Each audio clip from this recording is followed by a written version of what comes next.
Es posible que en los últimos meses hayas visto muchos videos cortos y grabaciones en YouTube con inodoros Skibidi. Este universo ficticio ha ganado mucha popularidad en los últimos 6 meses. El cerebro detrás de este gran proyecto es Daft Boone, también conocido como Blue Gray. Durante mucho tiempo, publicó videos humorísticos y absurdos en su canal de diversos universos de videojuegos.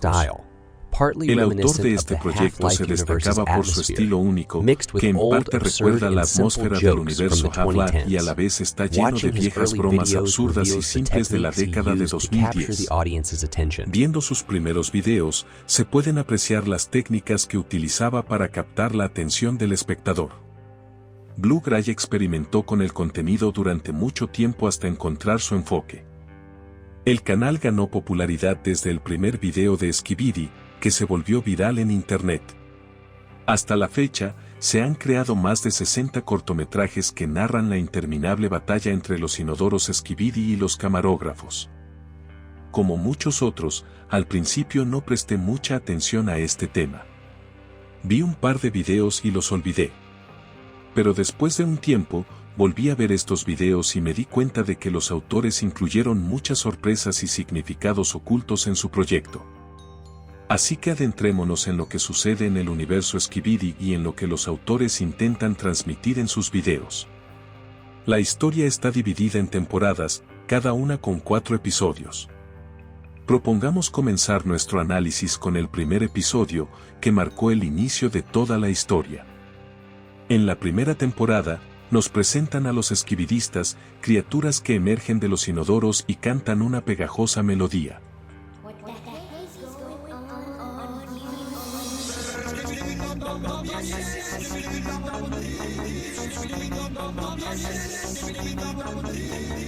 La absurdez de este espectáculo captura inevitablemente tu atención. Resulta que las cabezas que sobresalen de los inodoros no solo están cantando. Esta pegajosa canción sirve como una especie de lenguaje para ellos, una forma a través de la cual estas extrañas criaturas se comunican entre sí. En los episodios siguientes, comienza a desarrollarse la trama. Vemos a una multitud de pequeños skibidistas liderados por un líder masivo.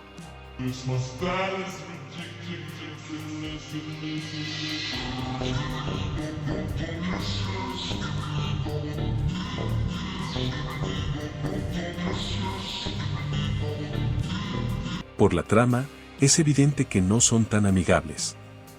En los primeros episodios, el autor nos introduce más profundamente en el mundo de los inodoros Skibidi y muestra cómo toman control de la ciudad. En la segunda temporada, la tensión aumenta. Vemos una invasión a gran escala de los skibidistas. Grandes skibidistas voladores liberan muchos skibidi más pequeños de sus tanques, que se dispersan por toda la ciudad. Observamos cómo la gente en la ciudad despliega sus fuerzas, helicópteros surcan el cielo y los ciudadanos miran con perplejidad lo que está sucediendo. Con el tiempo, los eventos se vuelven cada vez más interesantes y emocionantes. En los episodios posteriores, notamos una debilidad en estas extrañas criaturas. Simplemente se pueden deshacer tirándolos por el inodoro.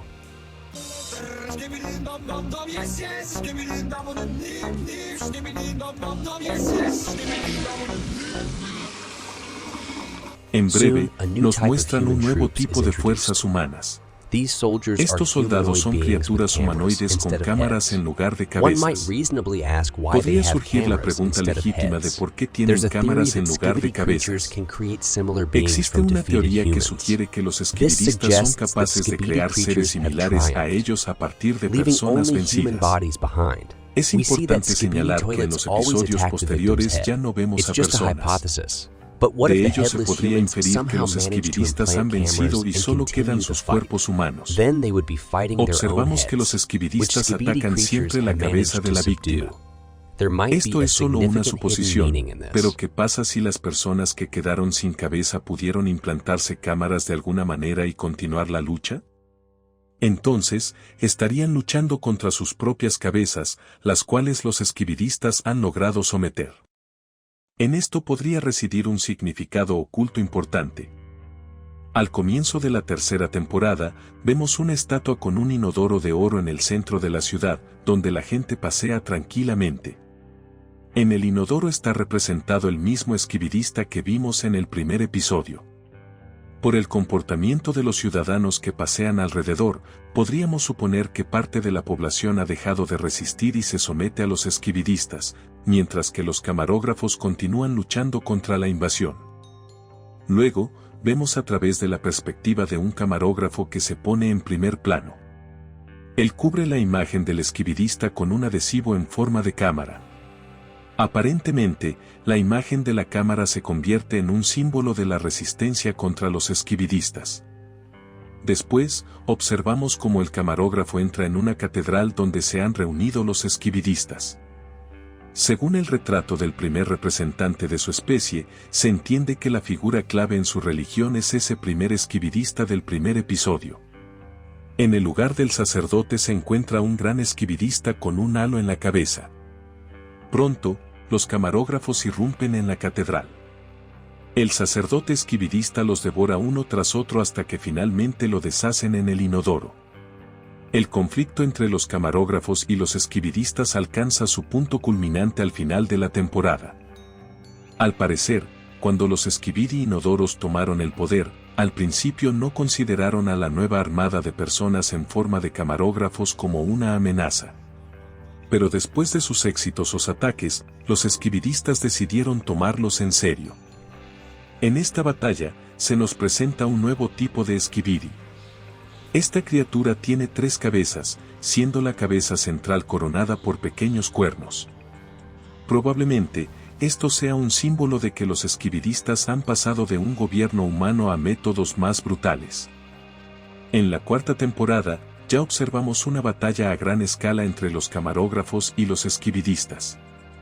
Al principio, la pelea favorece a los camarógrafos, pero después de la aparición de un enorme esquibidista de la primera temporada, la situación cambia.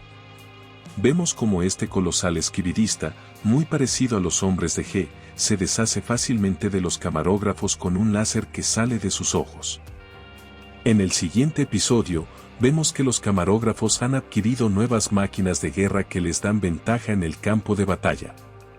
Vemos algo parecido a un cañón que dispara inodoros voladores esquibidi. En esta temporada tampoco faltan las sorpresas inesperadas. En el último episodio, mientras los 2 ejércitos enemigos se preparan para la batalla, aparece inesperadamente un nuevo tipo de esquibidista.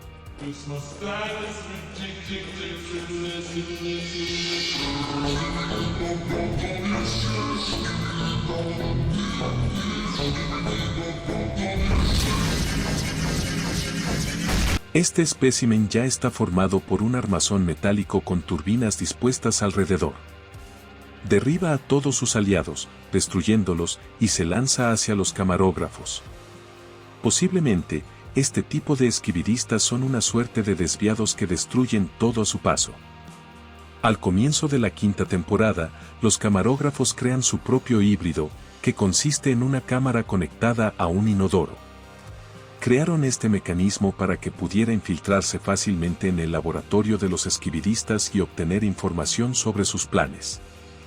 Poco después de que el espía entra en el laboratorio, los esquibidistas se dan cuenta rápidamente de que algo no está bien. Inmediatamente comprenden que el recién llegado no es uno de los suyos. Un nuevo espécimen, que se parece mucho a una araña, ataca de inmediato al espía. Aparentemente, fue un nuevo desarrollo. Al final de la temporada, los camarógrafos idearon un nuevo plan. Se escondieron en el techo del edificio, cerca del lugar donde los esquibidistas habían organizado algo parecido a una reunión. A la cabeza de los esquibidistas estaba ese mismo espécimen que anteriormente había aniquilado al ejército de camarógrafos con sus ojos láser. Por lo tanto, para ellos era crucial eliminarlo. Justo en ese momento, cuando el líder, el G-Men, daba instrucciones a sus subordinados, un camarógrafo disparó un rayo láser hacia la concentración de esquibidi inodoros utilizando algún tipo de dispositivo. Pronto, del infierno apareció el rayo láser, que explotó la instalación y al líder de los esquibidistas. El plan de los camarógrafos resultó ser un fracaso. Ninguno de los esquibidistas inodoros fue eliminado. Fueron descubiertos y los esquibidistas se lanzaron rápidamente hacia ellos. En esta escena, vemos a esos esquibidistas similares a pulpos que nos mostraron al principio de la temporada. Usando sus extremidades, trepan por las paredes. Los camarógrafos intentan desesperadamente huir, pero son atrapados por el G-Man, quien los destruye. En la sexta temporada, nos presentan un nuevo desarrollo, un camarógrafo gigante que sin problema se ocupa de todos los tipos de esquibidistas. Lo vemos aplastando uno tras otro, infundiendo esperanza y confianza en la victoria a sus aliados. Este gigantesco camarógrafo logra vencer fácilmente al esquibidista triple que vimos en las temporadas anteriores.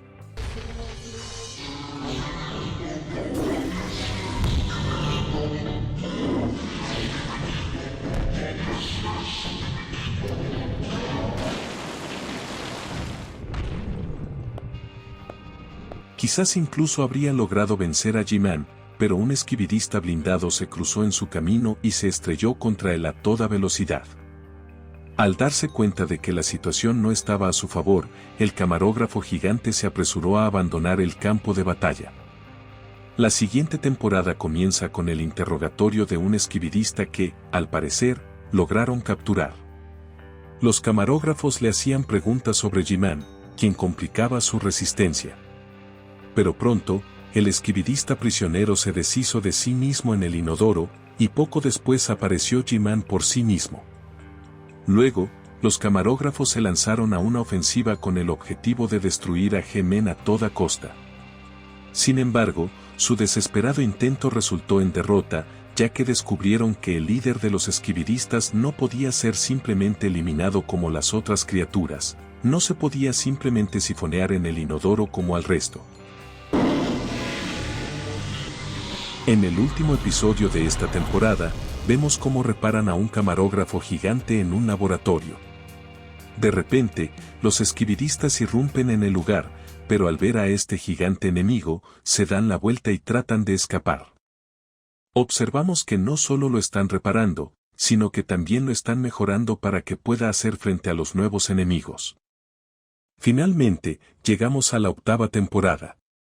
Al principio del episodio, vemos cómo los camarógrafos se enfrentan a una gran cantidad de nuevos tipos de esquibidistas, pero nuevos aliados vienen en su ayuda. El ejército de resistencia se amplía con nuevos soldados que tienen algo parecido a cámaras fotográficas o webcams en lugar de cabezas. También vemos en escena a grandes soldados con altavoces en lugar de cabezas. Estos altavoces emiten música, que probablemente sea una forma de comunicación para ellos, similar a la pegajosa canción que utilizan los esquibidistas.